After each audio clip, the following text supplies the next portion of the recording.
Okay, so in this video, we're going to cover two important topics in CSS that we haven't really talked about yet, and those are inheritance and specificity. So to start, we're going to demonstrate the way that inheritance works in CSS. So I have a simple file here. It has a single UL with 4 LIs inside. And I'm going to write my styles in a style tag just to make it easy for you to watch. You don't have to watch me flip around between files, but it's always better to actually do this in an external style sheet. So I'm going to style the UL and give it a color of purple. And when I do that, you'll see that when I refresh, the LIs actually become purple. So what happened there, I styled the UL, and the LI was indirectly changed, and it inherited that color from the parent element. So let me show you another example of that. Let's add in just a paragraph here. It starts off black, and I'm going to comment out this UL purple for now. So everything is just normal black text. I'll make this a little bigger. If I go in my style and I say body, and I give the body a color red, and I refresh this, you'll see that everything is red. So this is just demonstrating this concept of inheritance, where if we set a property on a parent, it can also affect a child element.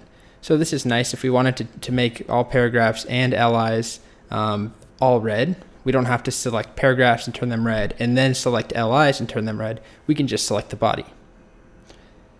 So the next thing that I want to show is what happens if I go in here and then I decide that a paragraph, I actually want it to be green.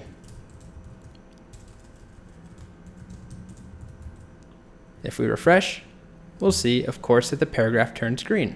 Likewise, if I want the UL to be green, or let's do blue, and I save and refresh, the UL turns blue, and so do the LIs, because they inherit from that.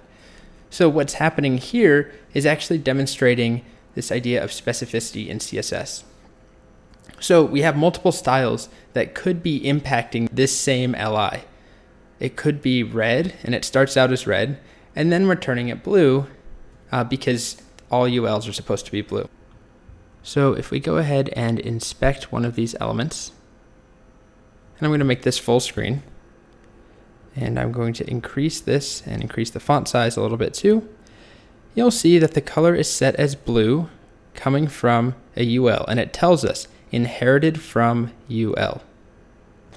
And if we keep scrolling, you'll see inherited from body, the color is red, but it's actually crossed out. And so that means that it's not being applied at all, and instead this style is being applied. So this shows us this style is attempting to be applied, or it is targeting this element that we have selected, but it's crossed off, which means it's not actually being applied. So the next topic, which is very closely related to inheritance, is called specificity. So specificity is this idea in CSS that we can have multiple styles targeting one element, and that's happening right here. We have multiple styles targeting this one UL, or this LI, for instance. The LI is being turned red, or it's being targeted by this line, body, turning everything in the body red, and it's also being targeted by this line, which turns everything in the all ULs blue. And so then CSS has to decide which one wins.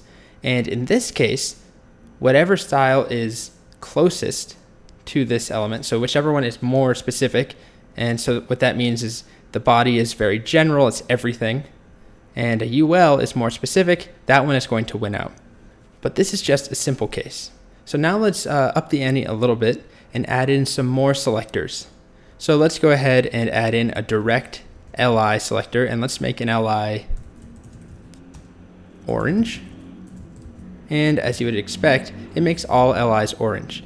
And if we open up the inspector, we'll see it's being turned red by the body, but that's crossed off. It's being turned blue by the UL selector, and then it's being turned orange by the LI selector, and that one wins out. So these are all simple cases where it's pretty clear which one wins. But now let's introduce something on top of this. Let's now say I want this li to have a class called highlight, and I'll give it to 2 of them. And then I select this class, highlight, and I give a background color, or actually let's just stick with color, just so it's all the same property, color of yellow, and I save.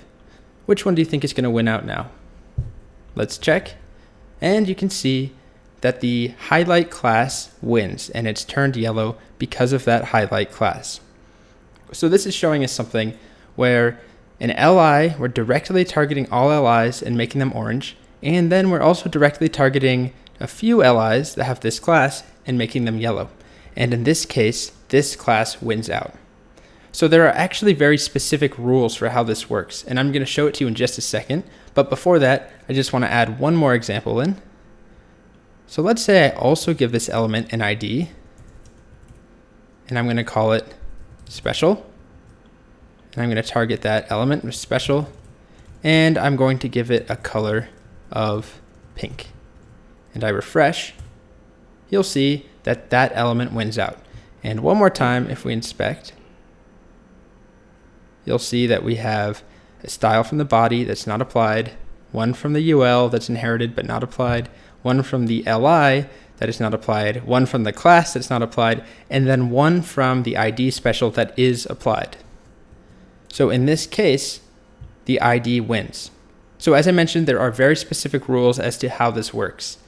And I've written them up down here, but actually I'm going to go to MDN first to show you. They have a great article on this that I highly recommend that you read. And it talks about how specificity is calculated.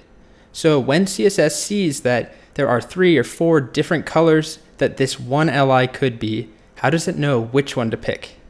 And the way that it does it, it actually runs a calculation.